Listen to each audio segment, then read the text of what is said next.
Aquí tenemos un panel con 4 profesionales. Manuel Ángel Fernández es asesor financiero. Margaret Simé, coach y terapeuta, psicoterapeuta. Y Hangle Tejeda, coach y consultor empresarial. ¿Quién les habla? Carlos Andrés. Estamos grabando ya, pero me dice Son que está preparando el live. Por favor, estamos en el aire. ¿Ya está al aire? Sí. Perfecto. Entonces, sin más preámbulo, damos inicio. Manuel, tienes la palabra. Bueno, muy buenas tardes a todos. No sé, oyentes o no sé cuál sería el término ahora con esto de la cuarentena. Para mí es un honor compartir con 3 grandes amigos y profesionales. Y rápidamente, para no perder tiempo, vamos a presentar a nuestra primera profesional, a mi querida amiga Margaret, Margaret Simé, que la voy rápidamente a describir. Esto es un resumen, porque esto es muchísimo lo que esta mujer tiene, pero vamos con un resumen. Coach de vida y de equipo, certificada de la International Coaching Community, es psicoterapeuta con abordajes en terapia sistemática, constelaciones familiares y reconstructivas. Magíster en Dirección Estratégica de Recursos Humanos, es licenciada en Psicología, facilitadora de grado y posgrado en la Universidad Guapiana, igual que yo, de la Universidad Abierta para Adultos, con 15 años de experiencia en la consultoría de recursos humanos, gerencia del talento humano y educación. Con ustedes, Margaret Simé. Buenas tardes, amigos. De verdad que me alegra mucho compartir con gente que respeto y que aprecio mucho. Y muchas gracias también a la comunidad de cada uno de ustedes que se hace cita esta tarde para compartir este panel con informaciones de valor. Yo digo que estamos viviendo en una época, en una temporada donde estamos siendo invitados de manera contundente a utilizar todos los recursos disponibles para transformarnos, pero transformarnos de un buen modo.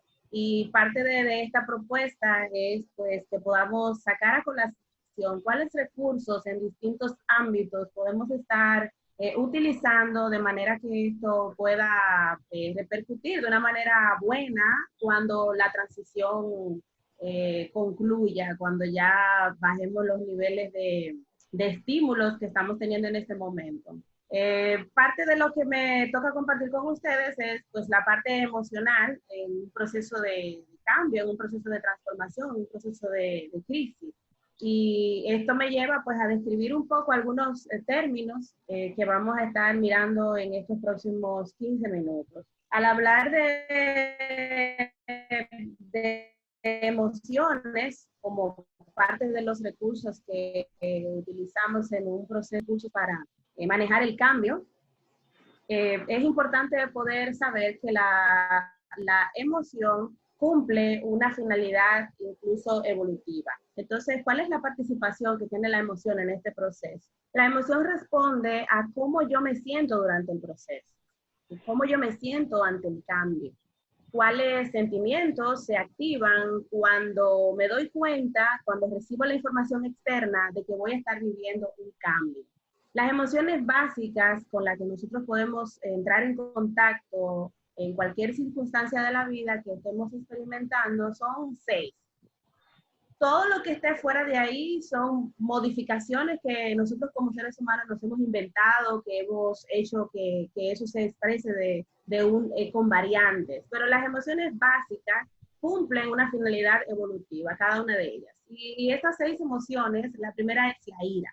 Y al decir que es la primera, no estoy diciendo que tengan un orden en particular, sino que las estoy nombrando de ese modo, pero no tienen un orden en particular. Una de ellas es la ira, es la emoción que se activa cuando estoy teniendo un obstáculo entre lo que yo deseo y lo que yo quiero hacer. Esta emoción se puede expresar en rabia, en incomodidad, en impotencia o frustración. Una segunda emoción es el miedo. El miedo es ese aviso de que hay algo que puede generarnos un cambio y no sabemos de lo que se trata. Entonces, físicamente y emocionalmente, nuestro ser entero se prepara para vivir una experiencia nueva. Y esto le genera incertidumbre y una manera de que esta emoción se pueda digo yo, modificar o tergiversar es la ansiedad, que es un miedo anticipado. Otra emoción básica que nosotros como seres humanos experimentamos es la sorpresa. Es esa forma de reaccionar rápidamente ante un estímulo que ni siquiera sabíamos que venía. Luego está el disgusto o el asco, que es esa advertencia de que algo desagradable está ocurriendo. Entonces, ¿cómo yo respondo con eso? Pues puedo responder rechazándolo, eliminándolo o alejándolo.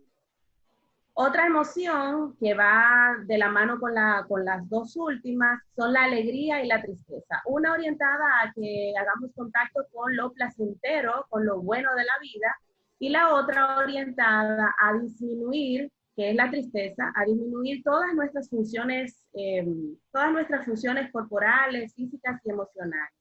La tristeza viene cuando lo que estamos experimentando no era lo que deseábamos. Entonces es como si toda nuestra composición humana entra en un estado de hibernación para poder utilizar el mínimo de la energía, de manera tal que podamos vivir la experiencia, vivir el desencanto, vivir el desánimo de que algo no ocurrió como nosotros lo esperábamos. ¿Cómo conecta esto con el tema que vemos esta tarde? Y es vivir las emociones durante el cambio. Que cualquiera de esas 6 emociones se activan en un proceso de cambio. Cualquiera de esas emociones se dispara en un proceso de cambio. La palabra emoción, su etimología viene de movere. Emoción es una invitación a salir de nuestro estado habitual. Estábamos en una posición, estábamos en un estado, la emoción viene junto con la información y automáticamente de nosotros se requiere que nos movamos, que cambiemos del estado que estábamos teniendo.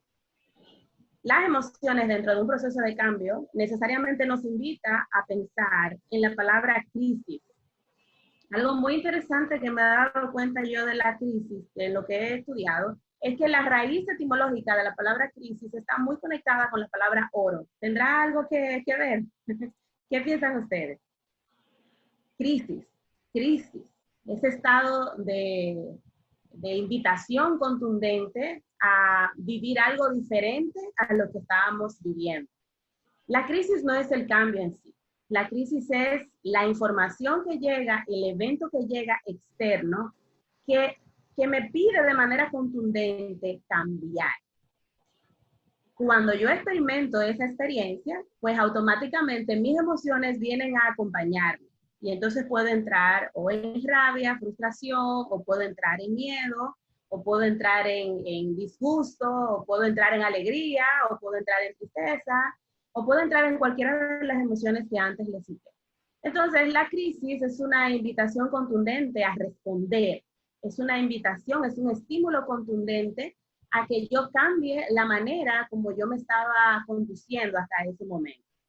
Y cuando vivimos un proceso de cambio, tenemos tres invitaciones. Y para esto voy a requerir que desde donde estés, pues analices un poquito y escribas o reflexiones o analices estas 3 preguntas que te voy a hacer. Cuando la crisis aparece, hay 3 decisiones que yo tengo que tomar. Y la primera decisión que tengo que tomar es, ¿qué estoy dejando ir? ¿Qué estoy dejando ir? Y ese dejar ir, ¿a qué me estoy resistiendo yo mientras estoy dejando ir? En este proceso que estamos viviendo, en este proceso de cambio que estamos experimentando, ¿qué estoy yo dejando ir? Tal vez alguna forma de ser, tal vez algún hábito, tal vez la manera como acostumbraba a hacer las cosas, ahora mismo ya no lo voy a poder seguir haciendo de ese modo. ¿Y qué emoción me surge cuando yo me veo ante dejar ir? Les voy a dar unos segunditos para que lo analicen. En este proceso de cambio, ¿qué estoy dejando ir? Y dentro de ese dejar ir, ¿a qué me estoy resistiendo?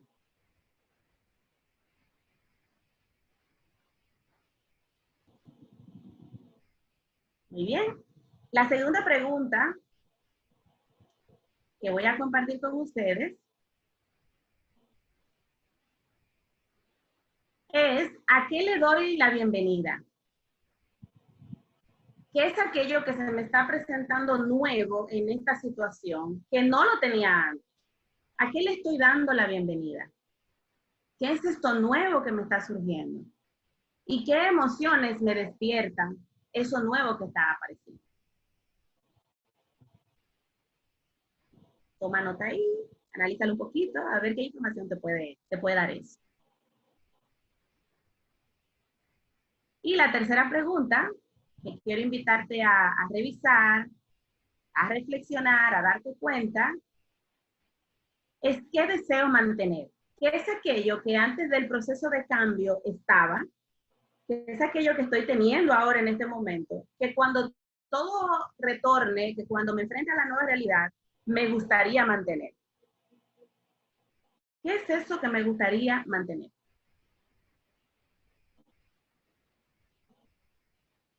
A ver, unos minutitos para pensarlo un poco. Entonces, así, a modo de recapitulación, 3 preguntas que en un proceso de cambio me van a servir para contactar con los recursos que ese proceso de cambio está trayendo para mí. La primera es, ¿qué estoy dejando ir?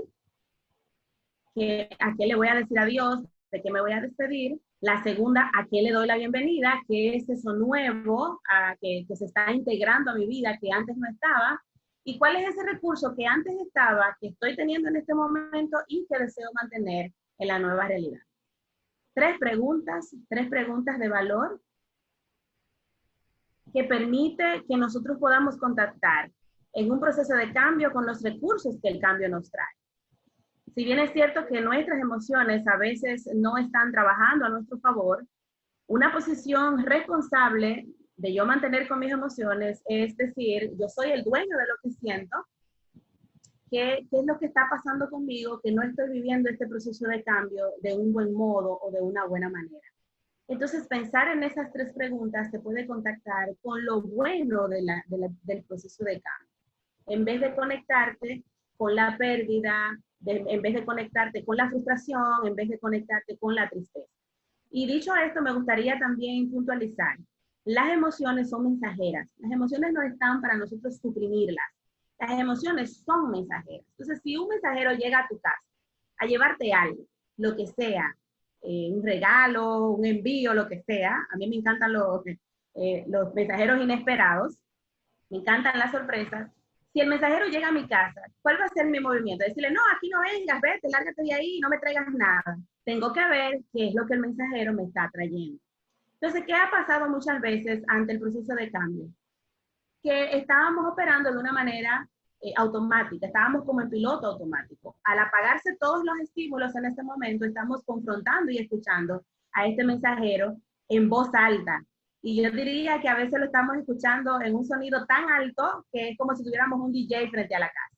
Entonces, si esa emoción está presente en mí, en este momento, miedo, ira, frustración, disgusto, pues el primer movimiento responsable y amoroso es escuchar la emoción, es ponerme en posición del observador y decir, ¿qué es lo que está pasando conmigo en este momento? Que me estoy sintiendo de ese modo. Y entonces, al darle espacio a la emoción, cuando digo darle espacio a la emoción, es sentirla, es explorarla, es hacerme cargo de ella.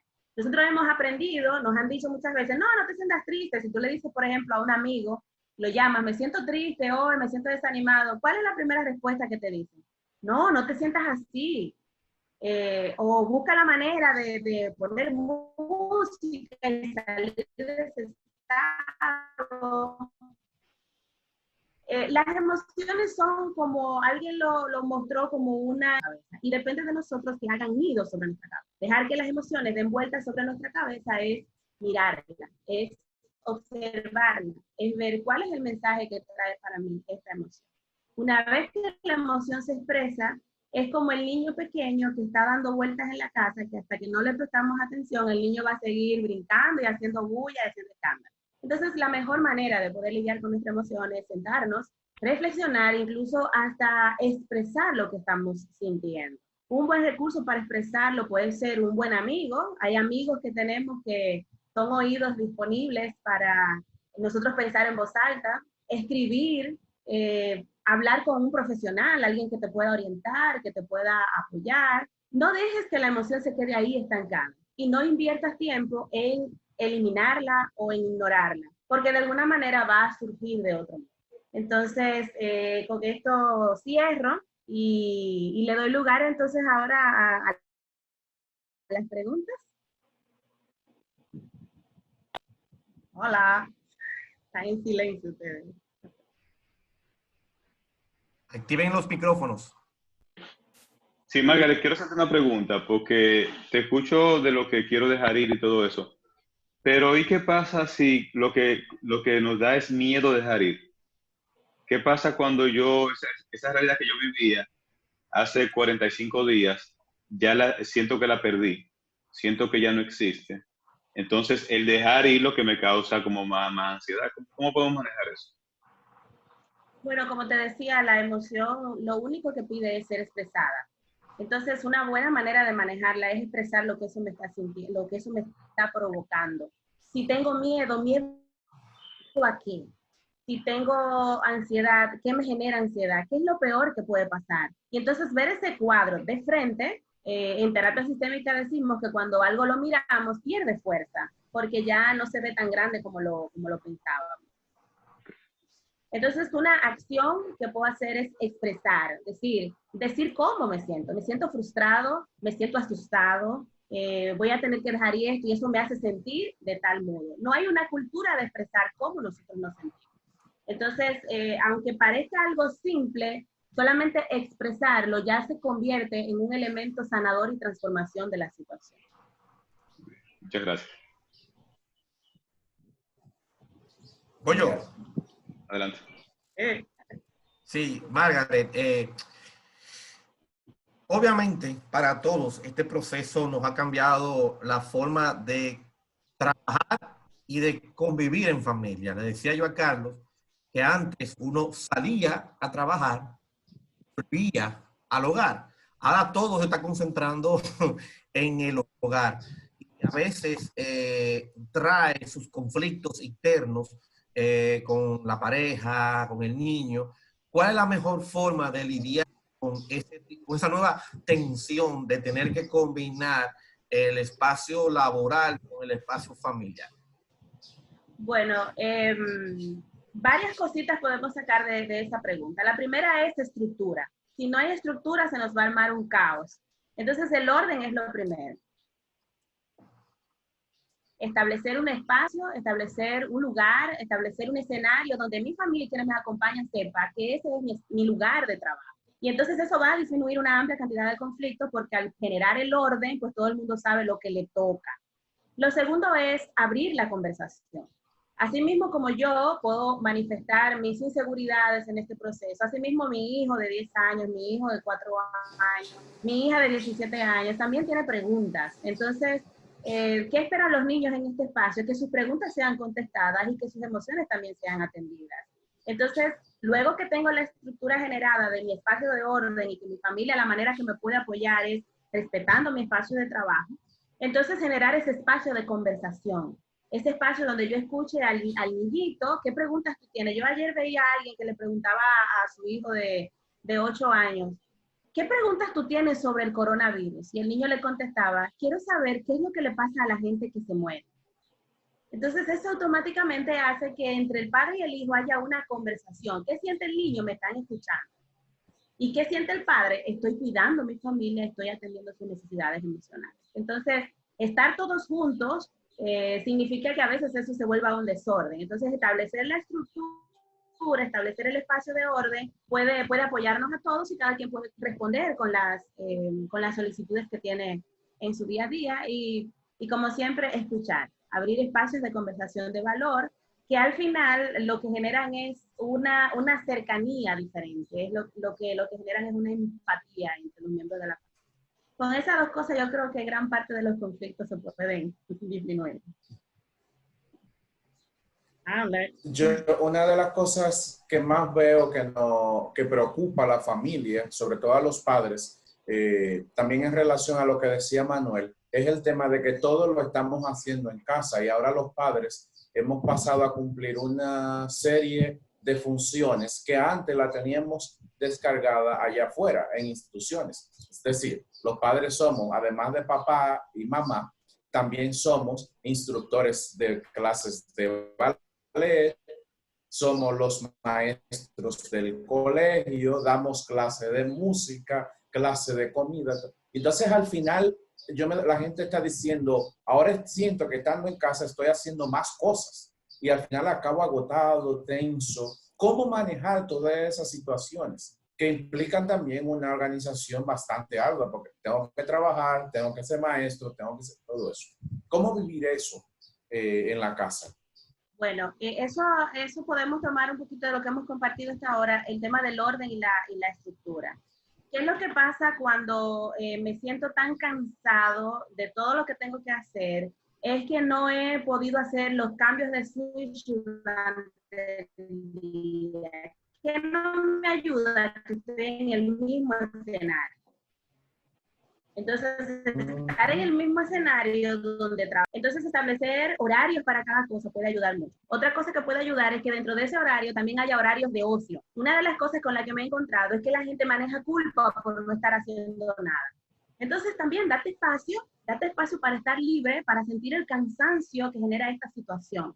Porque hay que reconocer que las primeras semanas fueron las más difíciles, porque el cuerpo se preguntaba, ¿y qué es lo que pasa? Que que sale todos los días a las 6 de la mañana, son las 11 y está en la casa todavía. O sea, imagínate qué información estamos expresando a nivel corporal, que nuestro cuerpo ni si, por ejemplo, hay gente que me ha dicho, yo estoy durmiendo solamente 2 horas y siento que no me hace falta más. Justamente por eso, porque físicamente tu cuerpo está demandando menos energía. Entonces, hay gente que estaba manejando culpa porque estaba durmiendo poco y lo estaba viviendo como que era algo malo. Entonces, darle lugar a lo nuevo es disfrutar lo que esta nueva realidad me está permitiendo y es poder pues, tener todo en un mismo lugar. Yo digo que la manera, el lente que utilizamos para mirar la situación puede cambiar mucho la manera como lo vamos a vivir. Entonces, dentro de la estructura, establecer horario para cada cosa. Y también dejar un día de la semana para que todo el mundo haga lo que como quiera y a la hora que quiera. O sea, también darle lugar, darle espacio a disfrutar el simple hecho de no hacer nada. Sin culpa. Muchas gracias. Muy bien. Mi parte entonces ya está concluida. Dicho esto, pues quiero compartir mi agradecimiento por estar en este espacio maravilloso que a mí de verdad que me enriquece mucho. Me alegra mucho presentar a mi próximo compañero, mi amigo de hace unos años, que compartimos gustos y pasiones por el desarrollo personal. Así que la próxima parte que vamos a estar disfrutando es a nuestro querido Carlos Ponder, coach ejecutivo, coach de equipos, facilitador de firewalking, que es una herramienta que hace que las personas puedan conectar con escenarios que pensaban que no podían, que parecían demasiado difíciles. Y bueno, de verdad que me encanta esta siguiente parte porque Carlos va a hablar nada más y nada menos sobre cómo lidiar con la soledad y con el estrés que esta produce. Carlos, bienvenido. Gracias, Margaret. Y un placer estar aquí con estos grandes profesionales, de manera que podamos aportar un granito de arena a todo este proceso que, como decía Manuel, no solamente ha impactado el tema social, el tema externo, sino que ha llegado a nuestros hogares a trastornar nuestro flujo diario, que ha puesto a Angre a ser instructor de cocina, de ballet, y ayudar con las tareas. Y a Manuel de multiplicar por 10 el tiempo que pasa en casa con su esposa, que lo quiere y lo adora. Bien, quiero que distingamos una cosa. No es lo mismo estar solo que sentirse solo. Mucha gente no está sola en sus hogares, pero se siente sola estando acompañado. Esto puede parecer paradójico, pero hay gente que está solo en un matrimonio. Hay personas que están solos en una casa llena de gente. Yo el otro día trataba este tema con un equipo de personas que están en otro país y decía una de ellas, oye, estoy aquí, vivo bajo el mismo techo con 4 personas y me siento solo, o sea, no siento que una persona me escucha. Y eso es importante porque yo puedo estar en un lugar sin compañía de ningún otro ser humano y no sentirme solo. Y hay un porqué, hay una razón para eso. Pero este proceso no se trata de si físicamente estoy con alguien, se trata de si he perdido el vínculo con ese ser humano. Se trata de que si el hecho de que tú y yo compartamos el techo, inclusive podemos compartir la cama y haber perdido el vínculo.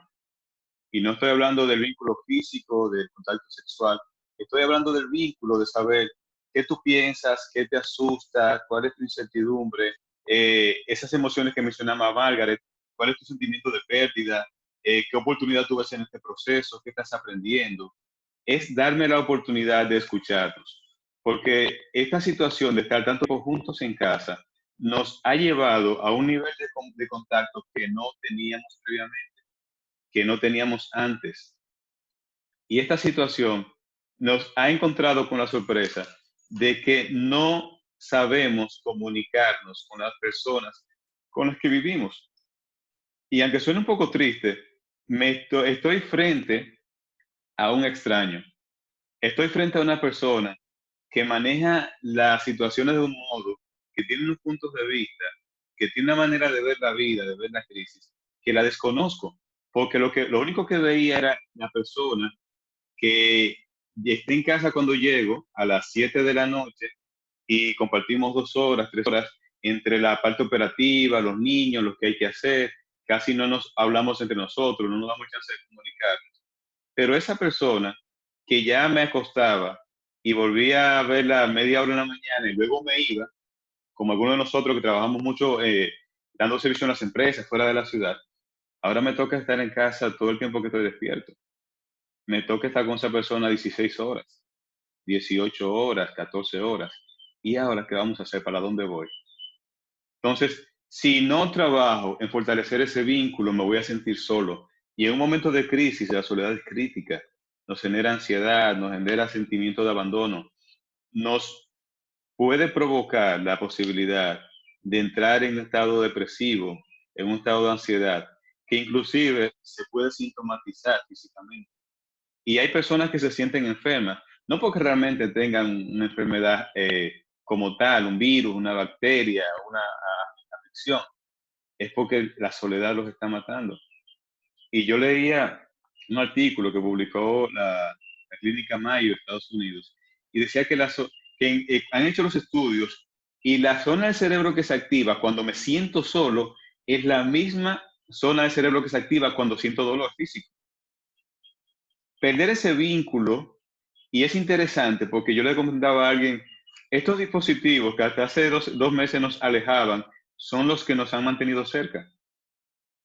Y yo he experimentado algo bastante interesante con mi familia. Estamos divididos en 2 países, en 5 ciudades. En algunos casos estamos a miles de kilómetros de distancia uno de otro. Pero 3, 4, 5 veces a la semana hacemos una videoconferencia. Usando cualquier herramienta, por WhatsApp, por Facebook, ahora que te permite poner 50 gente en una llamada, por Zoom, por cualquier plataforma. Y el hecho de que estemos lejos no significa que estemos solos. Yo no he perdido el vínculo con mi papá, con mi mamá, con mis hermanos, y mucho menos con las personas con las que comparto techo. Porque entre todo esto, decía Margaret, tu cuerpo te dice, ¿y ahora qué es lo que voy a hacer? Estoy de vacaciones, estoy de trabajo, celebro porque no tengo que trabajar, pero me deprimo porque no hay trabajo. ¿Qué voy a hacer? Esa confusión. Y desde mis hijos de 13 años, como hablaban ustedes de los niños, mi hijo de 13 años, 16, mi esposa, yo, todos sentimos ese, ¿y ahora qué va a hacer? Y nosotros los padres que tenemos esa responsabilidad de proveer, ¿y ahora qué voy a hacer? ¿Y cómo voy a hacer mi pago? ¿Y cómo voy a generar mis ingresos? Pero ¿cuál es mi principal refugio? Las personas que tengo más cerca. Y no me refiero a la distancia, me refiero al vínculo. ¿Cuál es esa persona que está en tu entorno que está esperando tu llamada? ¿Cuál es esa persona que está en tu entorno que espera que tú le preguntes cómo te sientes? ¿A qué le tienes miedo? ¿Cuál es qué te provoca ansiedad? ¿Qué te gustaría que pase? ¿Qué tú puedes hacer con lo que hay? Porque esa persona está esperando por ese vínculo contigo, pero igual estoy yo. ¿Quién es esa persona a la cual me gustaría llamar y decirle, mira, quiero desahogarme, quiero decirte que no me siento bien, quiero decirte que no sé qué hacer, quiero decirte que tengo miedo, que tengo incertidumbre, que tengo resistencia, que me han puesto a trabajar por Zoom y yo no sé qué es esa vaina y no me gusta. ¿Y sabes por qué? Ninguno de nosotros es experto en lo que está pasando. Ninguno de nosotros tiene experiencia en esta situación. Y nadie puede estar 100% preparado para hacer lo que nunca ha hecho, para enfrentarse a lo que nunca se ha enfrentado. Estamos aprendiendo juntos. Nosotros, este grupo de profesionales y amigos, estamos haciendo lo mejor que podemos con lo que tenemos. Pero Manuel no puede tener una bola de cristal que te va a decir cómo va a estar la finanza en 2 meses, en 3 meses. Manuel, desde su experiencia, con la información que se genera día a día, hace análisis, hace proyecciones. Lo mismo pasa con Margaret, porque todos estamos navegando en aguas nuevas. Pero ¿qué podemos hacer? Mantener ese vínculo nos una, que aún estando alejados físicamente, nos sintamos unidos por el vínculo. Y fortalecer nuestros vínculos con las personas importantes, esas llamadas, hacerlas, recibirlas, mandar la foto, enviar un texto, cuenta conmigo, yo estoy aquí, mira, vamos a trabajarlo juntos, yo también tengo miedo, yo también tengo incertidumbre, ¿qué voy a hacer? Eso va a hacer que ese vínculo nos siga unificando, va a hacer que ese vínculo nos fortalezca y va a disminuir la posibilidad de que me sienta solo, aún estemos alejados.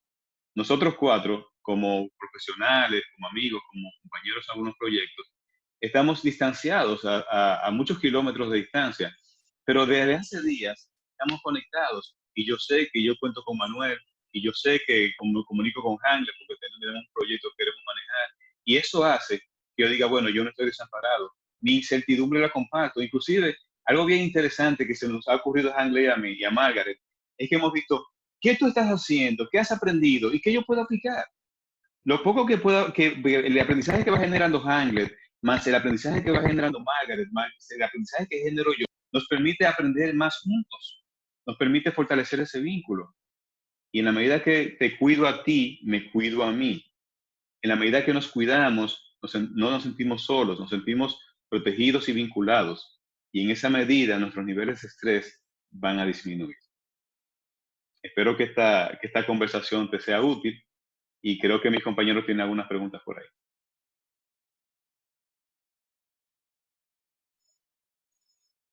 Bueno, Carlos, voy a empezar yo. El tema de la soledad, obviamente, no es mi área de experticio, es un tema muy complejo. A veces nos dicen que es necesario estar solo para hacer una introspección y hacer una especie de meditación sobre nosotros mismos. Entonces, ¿cómo uno sabe cuál es, a ver cómo lo enfoco, cuál es la soledad positiva contra la soledad negativa? Mira, la pregunta es buenísima, Manuel. Hay un término que lo diferencia, se llama solitud. La soledad es o estar físicamente solo o sentirme abandonado. Otra cosa es yo decir, bueno, a mí particularmente me encanta estar solo, porque me permite conectarme conmigo mismo, me permite recargar energías. Nosotros los padres, por ejemplo, que los niños demandan tanta atención que tú dices, yo lo quiero, pero quisiera mandarlo para Dubái por 2 meses y salir de él. Sí, ¿por qué? Porque yo requiero estar solo. Entonces, no es lo mismo, Manuel, yo sentirme solo por abandono que yo elegir un espacio de soledad con un propósito o una intención. Digamos que la solitud es programada, es con un propósito y es elegida. Y me sirve para reconectarme conmigo mismo, para meditar, para reencontrarme, para recargar las energías y volver feliz a esa gente que me está esperando.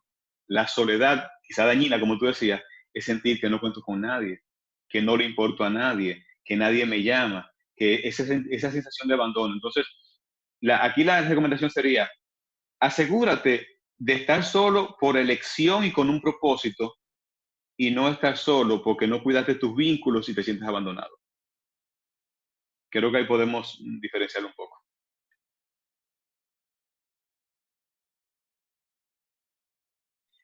Bien, jóvenes, pues tengo el placer de presentar a un colega y que ya con el tiempo nos hemos convertido en amigos y hemos estado, sobre todo hemos sentido que somos un punto de apoyo para el otro en este proceso, sobre todo en términos profesionales, porque vivimos las mismas inquietudes y compartimos esas emociones que mencionaba Margaret. Y es Hanglet Tejeda. Hanglet es coach de equipos, es consultor empresarial y de organizaciones sin fines de lucro, en la cual tiene vasta experiencia, facilitador, conferencista, filósofo y teólogo, una combinación bastante interesante. Magíster en gerencia y productividad. Mira, un filósofo que productivo. Manuel, ¿qué tú me dices de eso?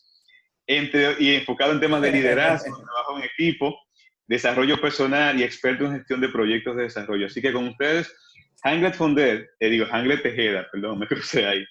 Y Hanglet nos va a hablar de un tema bastante interesante. Ya yéndonos un poco del tema individual, Hanglet nos va a hablar del impacto que tiene este tema en los equipos, sobre todo enfocado en los equipos empresariales. Hanglet, adelante. Gracias, Carlos, por la presentación. Para mí es un gran honor compartir con este equipo, con Manuel, con Margaret, contigo, este panel, en este tiempo en que estamos viviendo en cuarentena, en el que podemos aportar recursos para manejar esta crisis que de verdad nos coloca delante de una necesidad de cambio. No hay otra posibilidad que no sea cambiar. Entonces, voy a compartir con ustedes algunas ideas de cómo manejar todo este tema de crisis con los equipos empresariales. Bueno, para los que están conectados, que no me conocían antes, ya como ha dicho Carlos, mi nombre es Hanglet Tejeda. Soy conferencista, facilitador. También tengo una maestría en gerencia y proyecto y auditoría social. Creo que estamos fuera del aire ahora, fuera del pecho. Estamos hablando ahora de gestión de equipos en tiempo de crisis. ¿Cómo manejar esto? Quiero comenzar pues citando una frase del autor del libro de las 5 disfunciones de un equipo de alto rendimiento. Él es Patrick Lencioni y él dice lo siguiente: trabajar en equipo no es una virtud, es una elección consciente y voluntaria que surge construyendo lazos de confianza basados en la vulnerabilidad humana que muestran los integrantes del equipo ante sus errores, temores y dificultades. Y subrayo estas 3 últimas palabras que Lencioni menciona, porque quiero resaltar cómo el equipo se convierte en un espacio y en una posibilidad de poder manejar eso que tanto Margaret y Carlos manejaban de manera excelente anteriormente, y es el tema del estrés, los errores y temores y dificultades.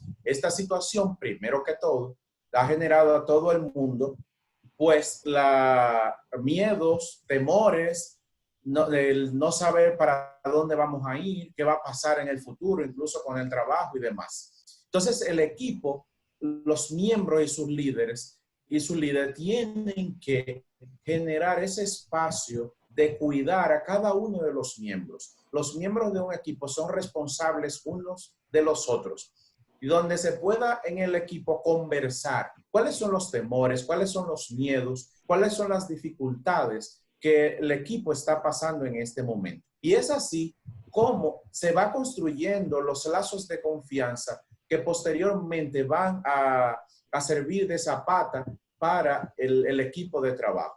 Entonces, esto es muy, muy importante, porque yo creo que si los líderes manejan bien, gestionan de manera efectiva esta crisis en sus equipos, los equipos van a salir fortalecidos. Entonces, hay dos enfoques que tienen los equipos, que los equipos son altamente positivos y altamente productivos. Entonces, nosotros en este momento tenemos que cuidar las 2 cosas: la positividad, que tiene que ver con el compañerismo, el comunicarse, el escucharse, el manejar la confianza, pero también la productividad, que es otro lado que las empresas ahora mismo están preocupadas porque les afecta. Estamos todos en cuarentena. Algunas empresas están cerradas, otras están trabajando a baja capacidad.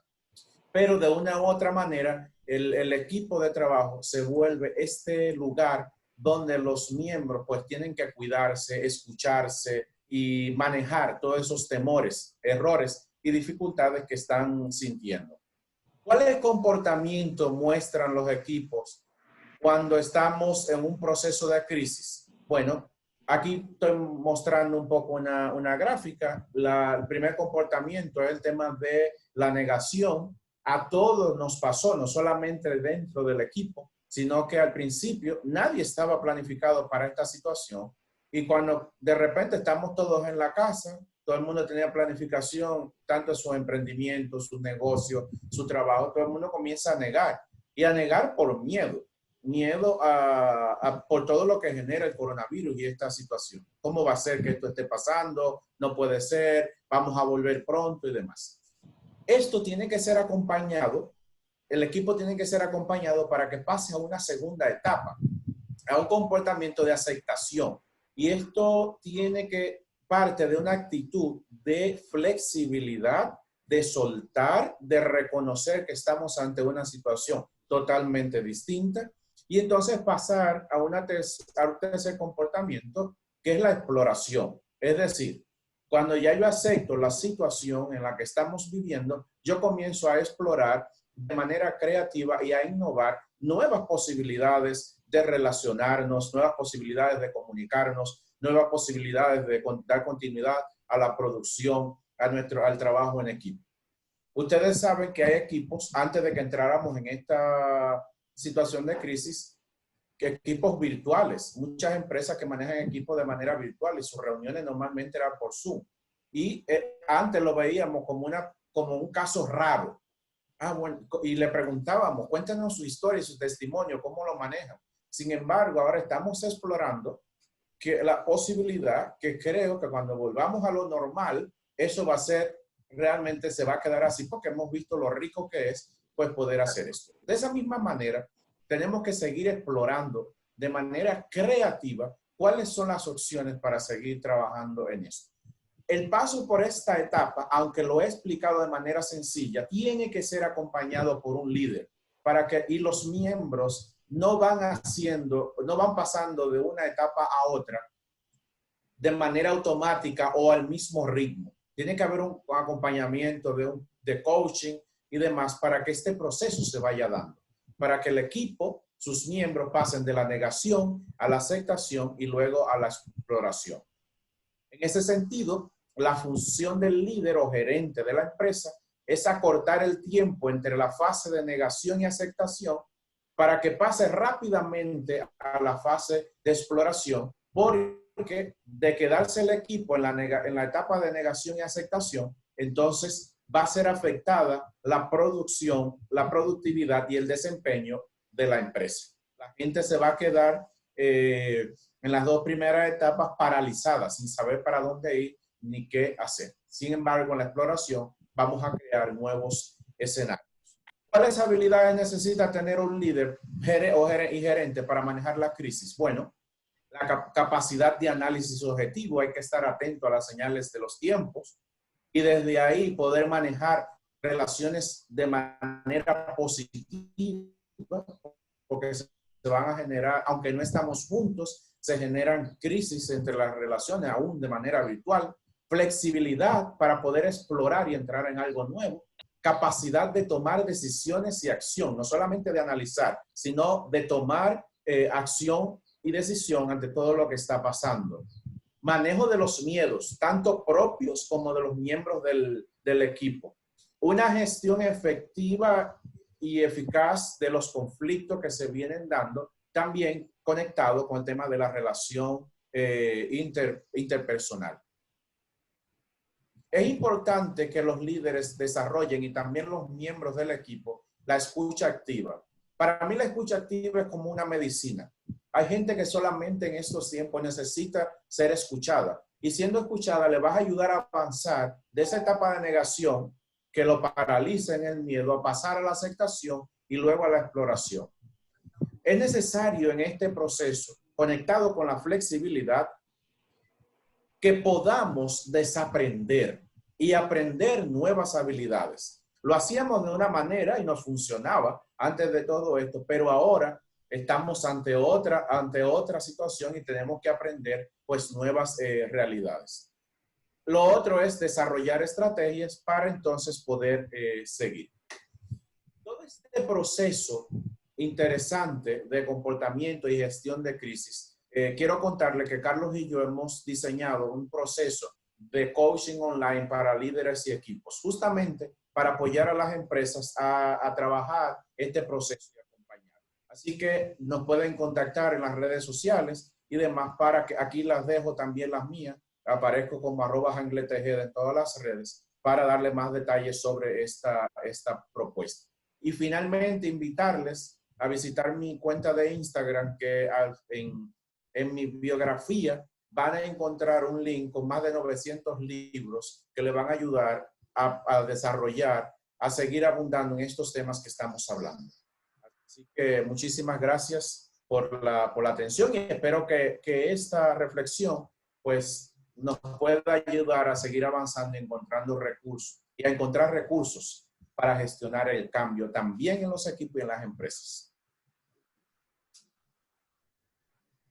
Preguntas, compañeros. Bueno, yo tengo una pregunta, Hanley. Es un hecho que en los equipos hoy día de las empresas coinciden individuos con diferencias generacionales importantes.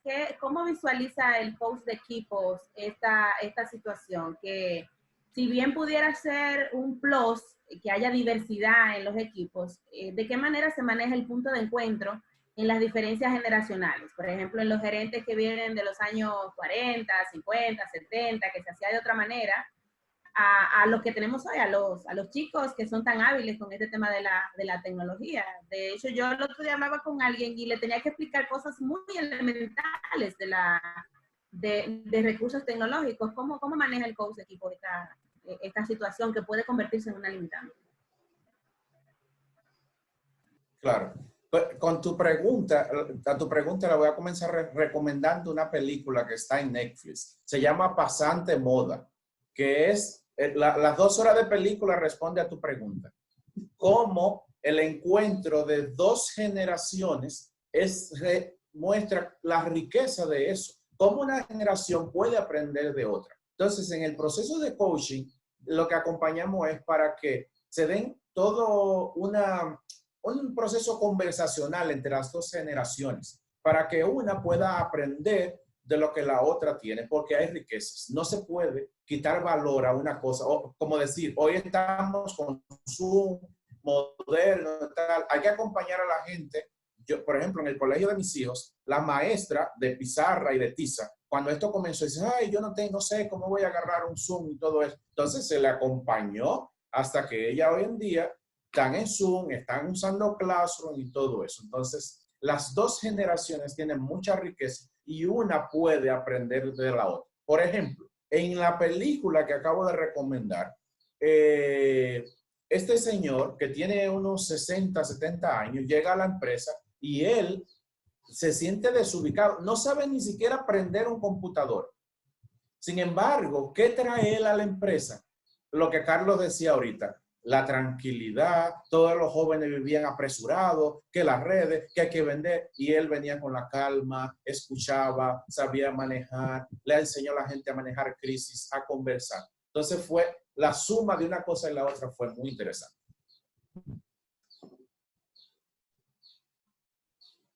¿Preguntas? Si no, continuamos con temas bien interesantes como hasta ahora sobre finanzas. ¿Qué les parece? El estelar de la noche. Sí. Vamos a ver si podemos volver en vivo de nuevo porque ahora estamos fuera del aire. Entonces, quiero presentar ahora a nuestro último, pero no menos importante, panelista, que es Manuel Ángel Fernández Pichardo, que tiene realmente una amplia experiencia. Es asesor financiero, es también conferencista, docente universitario, es también columnista del periódico La Información de aquí de Santiago. con más de 20 años de experiencia laboral en el sector bancario de la República Dominicana y también en el sector cooperativo, relacionado, por ejemplo, con la cooperativa La Altagracia. Así que, sin más, voy a dejarle los micrófonos a Manuel Ángel Fernández para que nos presente en este panel su visión desde cómo poder gestionar el cambio desde el ámbito financiero. Adelante, Manuel. Sí, muy buenas noches. Gracias, Carlos, Anglet y Margaret. Con respecto a la película, de las dos películas que más me han llegado a mí, es precisamente Pasante de Moda. Yo creo que esa combinación de Robert De Niro con Anne Hathaway es impresionante, la química que tuvieron. Y otra película que también recomiendo es Manos Milagrosas, que habla sobre la vida del famoso médico Brent Carson, que opera estos casos de niños siameses. A mí me impresionó mucho. Volviendo al tema, yo creo que de las cosas que más han cambiado es el tema económico y el tema financiero. Y rápidamente, si me permiten, déjame subir la presentación. Me dices, Margaret, si está ya la presentación disponible. Sí, bien. Sí, ya está disponible. Ya. Bien, perfecto. Decíamos, si hay algo que nos ha cambiado, de todo lo que ha cambiado, ha sido el aspecto financiero. Y ahora más que nunca, todo lo relacionado a las finanzas personales es válido y tenemos obviamente que aplicarlo. Es lamentable que muchas técnicas de finanzas se estén implementando ahora porque está el coronavirus. Yo le garantizo que si muchas personas hubieran tomado técnicas y de finanzas personales como parte de su vida, a lo mejor hoy no tuvieran tan apretado económicamente. Esto es una reflexión que yo siempre he hecho de la falta de visión de largo plazo que tenemos en la sociedad dominicana, de no tener presente. Voy a decir una palabra tal vez un poquito brusca, para mucho vulgar, pero quiero que me entiendan. Hay un refrán que estuvo muy de moda recientemente en las redes sociales, no sé si Carlos se acuerda, que decía que hay que guardar dinero para cuando llegue una vaina, y la vaina llegó. Entonces, no llegó sin nada. Entonces, eso es parte de lo que vamos a hablar aquí esta noche, y empiezo con esta frase que se adapta perfectamente a lo que estoy exponiendo, de Albert Einstein, que dice que en momentos de crisis la imaginación va a ser más importante que el conocimiento, y vamos a tener que valernos mucho de la creatividad. Lo primero, señores, es ser prudente en el gasto. Desde el punto de vista financiero, no es momento para incurrir en excesos en el gasto. Hay que amarrarse el cinturón. Hay que establecer un presupuesto. Lamentablemente, la mayoría de los hogares dominicanos no se administran financieramente bajo un presupuesto. Es el mejor momento para, obviamente, instaurar un presupuesto familiar, no desperdiciar. No es momento para andar con ñoñería, que no me gusta el arroz, que no me gusta aquello. No, hay que comérselo, porque realmente ahora mismo no es momento para estar con ñoñería de que si no me gusta, no, si no me gusta. El presupuesto es algo que usted puede hacer sencillamente en un cuaderno, en una hoja de Excel, como usted quiera, donde usted identifica cuáles son sus ingresos fijos, sus ingresos variables, que son los que varían cada mes, y obviamente usted le va a restar los gastos fijos y aquellos gastos variables que usted incurre, y usted va a tener una diferencia que puede ser un déficit o puede ser un superávit. Lo bueno del presupuesto es que nos permite tener un mejor control sobre los gastos y eficientizar obviamente nuestros ingresos. Segundo, señores, tener disciplina y visión. Si en los próximos meses usted tenía planificado un gasto de consideración, de un viaje, que voy a comprarme tal cosa, que me voy a meter en tal negocio, tal vez es bueno que usted se lo piense mejor, porque ahora todos los recursos deben ser enfocados a solventar esta situación, que como dijo Carlos al principio, no se sabe cuándo va a terminar. Acabo de recibir la noticia ya de que los diputados aprobaron 17 días más o sea, ya es oficial prácticamente, porque el Senado ya lo había aprobado, no 25 como quería el presidente, pero sí 17 días más por ahora de esta situación del estado de alarma, O sea que todavía nos queda un tiempito de confinamiento. Por eso hay que tener disciplina y no caer en el error de hacer adquisiciones fastuosas, sobre todo cuando vamos al supermercado. Este es un tema que yo siempre lo traigo a colación. Carlos lo sabe, que lo hablo mucho en los programas, a donde voy, y es el famoso fondo de contingencia. El fondo de contingencia es un ahorro que nos permite subsistir cuando tenemos alguna falla en la falta del ingreso. Esta crisis ha evidenciado de que nosotros no tenemos costumbre de crear un fondo de contingencia. Mucha gente ahora desearía tener un fondo, una tranquilidad. Mire, yo les aconsejo que si usted, por ejemplo, tenía un préstamo en una cooperativa, en un banco, y usted se está beneficiando del prorrateo de las 3 cuotas, aproveche esos chelitos para crear un fondo de contingencia, no lo gaste, manténgalo ahí para cualquier emergencia, obviamente, que se le pueda presentar. Y recuerde, cuando salgamos de esto, su primera meta financiera debe ser construir un fondo de contingencia para cubrir entre 3 a 6 meses de sus gastos. Algo muy importante que se recomienda ahora es hacer una proyección de sus ingresos y sus gastos. ¿Cuánto dinero yo tengo en mis cuentas? ¿Cuánto dinero yo voy a poder percibir en el futuro? ¿Cuáles son mis gastos? Y obviamente hacer una visión, pero financiera, porque esto le va a permitir a usted tener un panorama mucho más realista de su situación financiera y a futuro poder cubrir esos gastos que se nos puedan presentar en el mediano y en el largo plazo. Aquí hay una especie de, vamos a decir, de tablero donde usted puede, un ejemplo, hay muchísimos en internet para hacer obviamente proyecciones. Señores, la parte de las provisiones y los abastecimientos. Cuando yo veo esta pila de gente que va al supermercado y veo cosas como esta, escogen los estantes y se llevan de a 5, de a 6 o de a 7. Yo nunca he entendido eso. Y tampoco entendí el tema de llevarse 17 paquetes de papel higiénico cuando usted nada más tiene uno. Entonces no entiendo para qué obviamente usted tiene que llevarse algo. Eso es abusivo y eso es poco solidario porque usted no está pensando en que otro también necesita. Si planifique su compra, vaya con tiempo, dele prioridad a aquellos elementos básicos como el arroz, la comida, la leche del niño y todo lo que sea cervecita, romo, chocolate, déjelo para último en esta renglón. También, algo muy importante, revise su cobertura de seguro. Analice cómo usted está desde el punto de vista de su ARL. Contemple ampliar su póliza de seguro, que aunque usted pague un poquito más, esté tranquilo. Yo siempre digo que los seguros es bueno tenerlo y no tener que usarlo, que necesitarlo y no tenerlo. Y eso prácticamente es el negocio de los seguros. Y es también algo que le va a dar muchísima tranquilidad, porque si Dios no lo quiera, usted se enferma o se enferma uno de sus hijos, usted tiene la tranquilidad de que tiene una buena cobertura de seguro. Y aquí aprovecho para honrar a todos estos profesionales.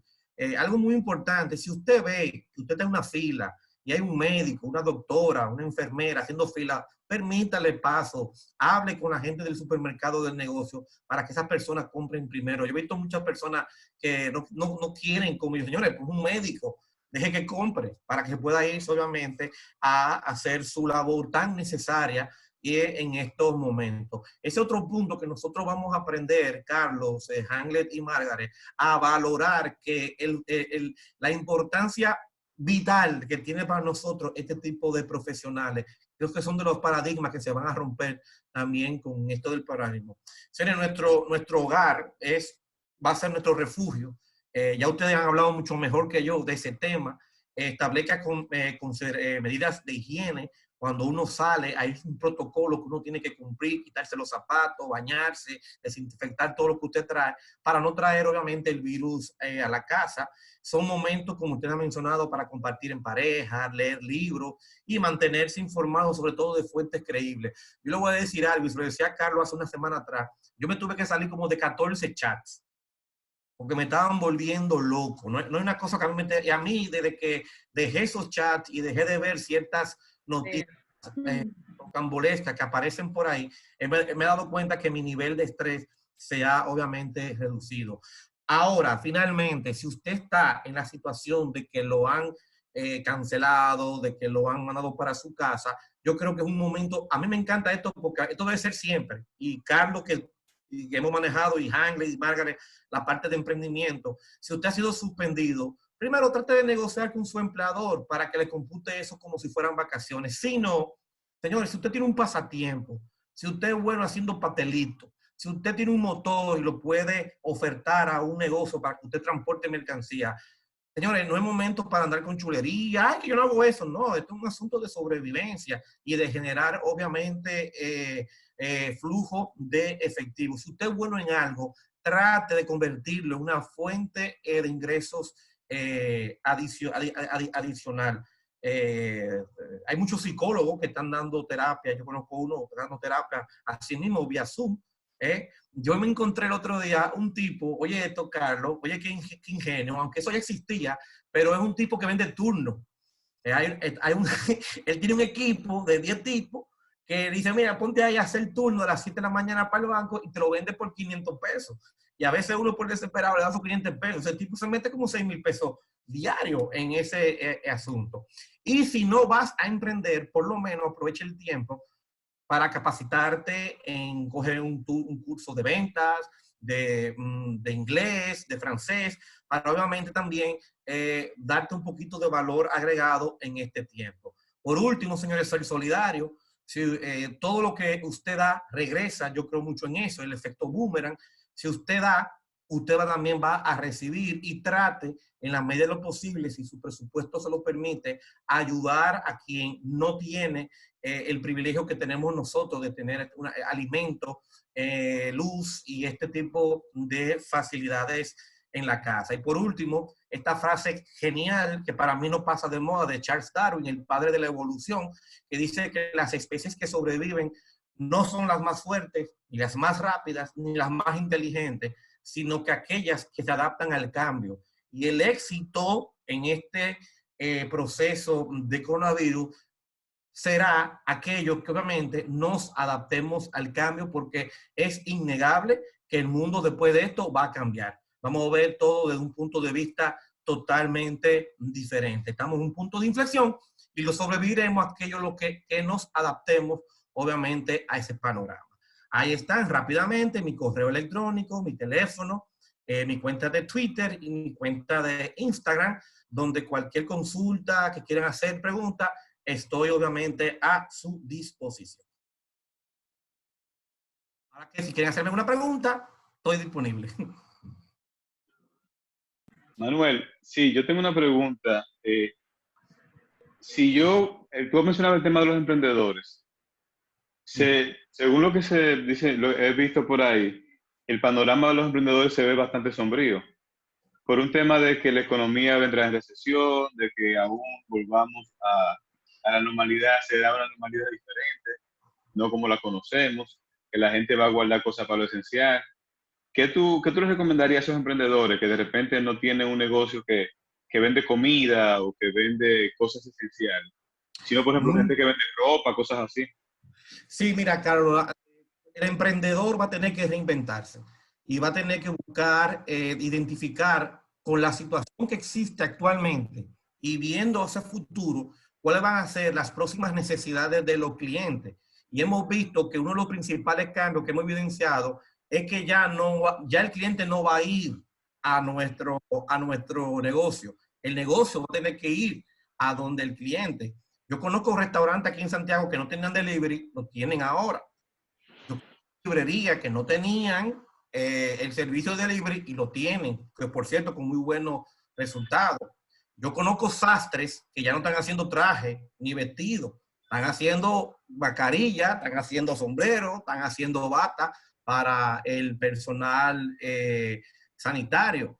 Mira, nosotros los docentes, nunca nosotros nos íbamos a imaginar, Margarita lo sabe, que compañera mía la guapa, que ahora las clases de maestría es vía Zoom y hemos tenido que adaptar todo, porque no es lo mismo dar clases presencial que darla en Zoom. En el área de nosotros de finanzas es más complicado todavía porque es un asunto mucho más práctico y hemos tenido que adaptarnos y cambiar nuestro modelo de negocio. Entonces el emprendedor ahora si tenía un emprendimiento en mente, tiene que ver cómo readapta ese emprendimiento a la actual situación que estamos viviendo. Hay una frase que yo utilicé mucho en un webinar el otro día que dice, no busques clientes para tus productos, sino busca productos para tus clientes.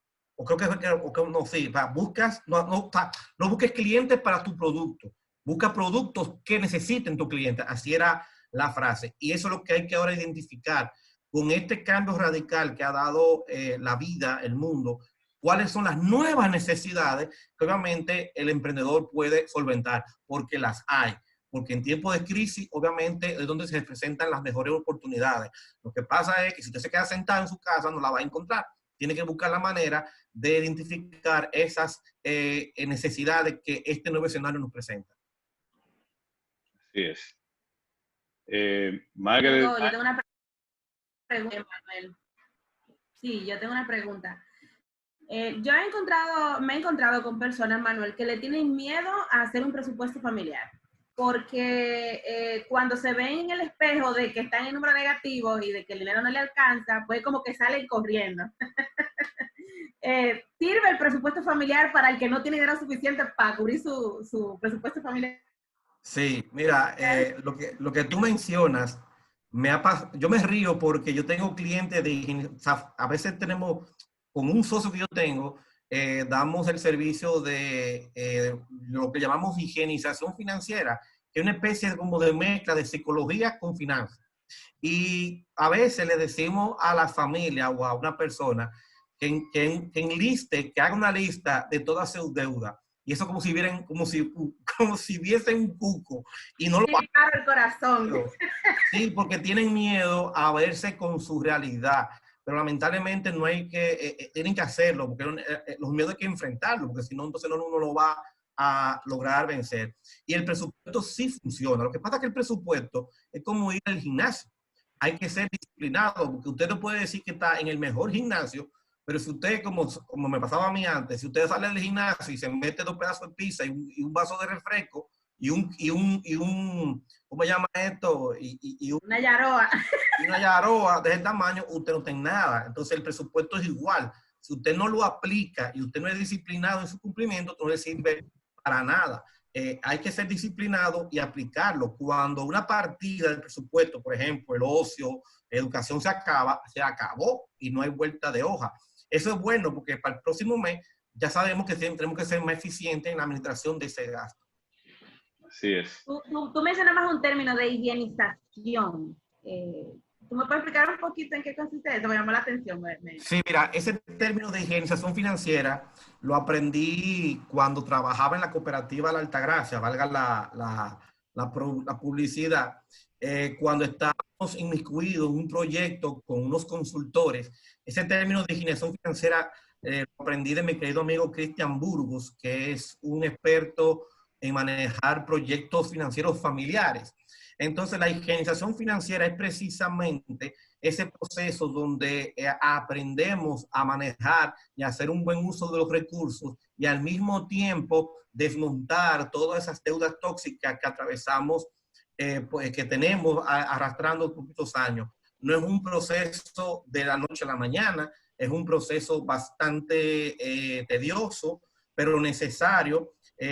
Hay una parte de la Biblia que a mí me encanta mucho. La Biblia es uno de los mejores libros de finanzas que existen. No sé si ustedes lo sabían. La Biblia tiene una cantidad de pasajes que se pueden a las finanzas personales.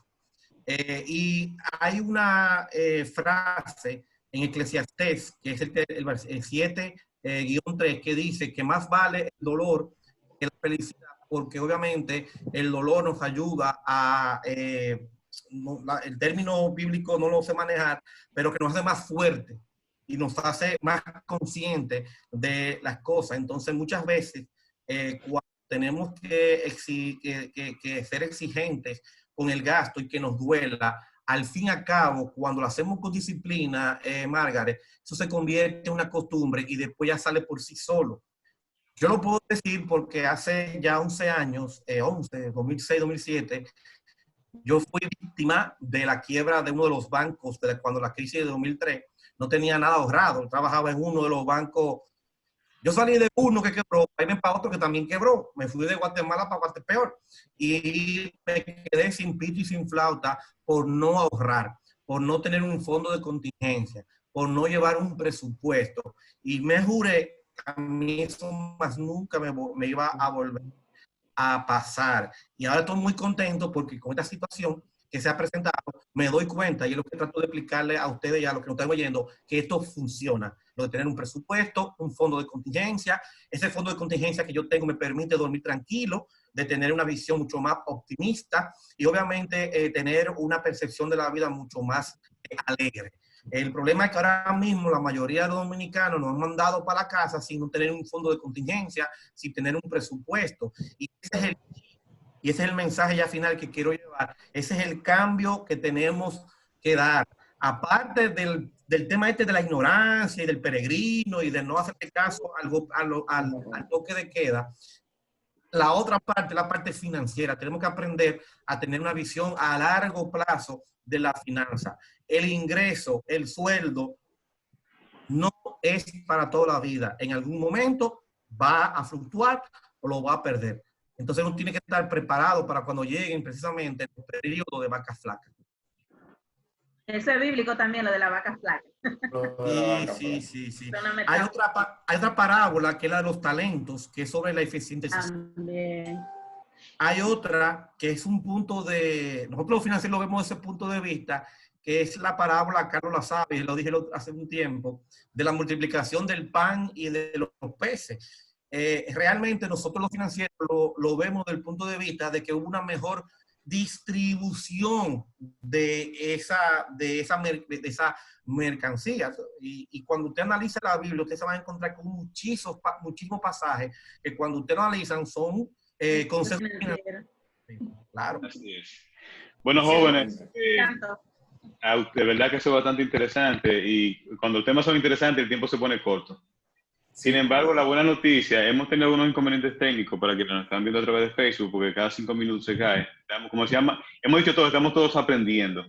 Sin embargo, la buena noticia es que todo este panel lo hemos grabado y cada uno de nosotros 4 lo estará compartiendo más adelante, el panel completo sin interrupciones en nuestras plataformas digitales, sobre todo porque entendemos que en esta situación, manejar adecuadamente nuestras emociones y todas las emociones que trae una crisis, saber más qué hacer para no, en vez de no diferenciar entre sentirnos solos y estar solos, y qué hacer para no sentirnos solos, saber qué puedo hacer con mis equipos de trabajo, como mencionaba Hanglet, y finalmente el señor dinero, Mr. Money, que a todos nos afecta. Yo creo que el dinero impacta las emociones, la soledad y los equipos. Así que, señores, muchísimas gracias. Brevemente, le invito a cada uno de nosotros que demos nuestros contactos para que cerremos ya y sepan que pueden contar con nuestro apoyo. En esta situación y más adelante como profesionales, si se quieren, me atrevo ya a hablar en nombre de todos, si requieren que le donemos unos minutos para escuchar, estamos a la disposición también. Carlos Fonder, a su orden, mi correo carlosgfondeur@gmail.com, 809-903-1192. Margaret González Ime, mi correo electrónico margaretsimeg@gmail.com y mi WhatsApp 809-203-1080. Hanglet. Mi nombre es Manuel Ángel Fernández, mi correo electrónico es Manuel_o en España dicen rayita guión abajo, pero bueno, Manuel_FDEZ@yahoo.com. Me pueden encontrar también en mi celular 809-903-2373 y en mi fanpage en Facebook y también en Instagram, en Twitter. En mi caso me pueden encontrar en todas las redes sociales con mi nombre, @HangletTejeda. Y ahí van a encontrar mi correo, mi teléfono, que se los ofrezco ahora, htejeda12@gmail.com, y mi teléfono y WhatsApp es 829-592-7102. Estamos a la orden. Ha sido un placer este panel. Bueno, muchas gracias, señores, y hasta el próximo panel que creo que podemos compartir. Luego hay aquí material para ver ese sitio.